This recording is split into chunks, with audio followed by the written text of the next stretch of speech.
Italy சிசிலியின் தென்கிழக்கு 17 mile தொலைவில் 30க்கும் மேற்பட்டவர்களை ஏற்றிச் சென்ற படகு மூழ்கியதில் 2 புலம்பெயர்ந்தோர் இறந்துள்ளதாக சர்வதேச செய்திகள் தெரிவிக்கின்றன. ஒருவர் காணாமல் போய் உள்ளதாக அறிக்கையிடப்பட்டுள்ளது.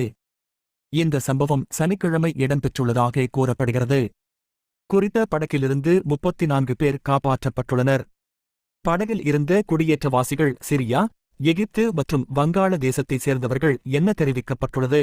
புலம்பெயர்வதற்கான சர்வதேச அமைப்பின் தகவலின்படி 2014 முதல் மத்தியதரை கடலில் சட்டவிரோத குடியேற்றவாசிகள் பயணித்த படகுகள் விபத்துக்குள்ளானதில் தற்போதையான காலம் வரை 23,500க்கும் மேற்பட்ட புலம்பெயர்ந்தோர் இறந்துள்ளனர் அல்லது காணாமல் போயுள்ளனர் என தகவல் வெளியிடப்பட்டுள்ளது. ஆபிரிக்க நாடுகளில் இடம்பெற்று வரும் உள்நாட்டுப் போர், பஞ்சம், பட்டினி, வேலை வாய்ப்பின்மை போன்ற காரணங்களினால் தமது வாழ்க்கை இனி மாற்றிக்கொள்வதற்காகவும் சிறந்த வாழ்க்கையினை வாழ்வதற்காகவும் இவர்கள் ஆபத்தான மத்தியதரை கடலை கடந்து ஐரோப்பாவுக்கு நுழைய முற்படும் பொழுது இவர்களுடைய படகுகள் விபத்துக்குள்ளாகி தமது வாழ்க்கையை இழப்பதாக IOM தெரிவிக்கின்றது.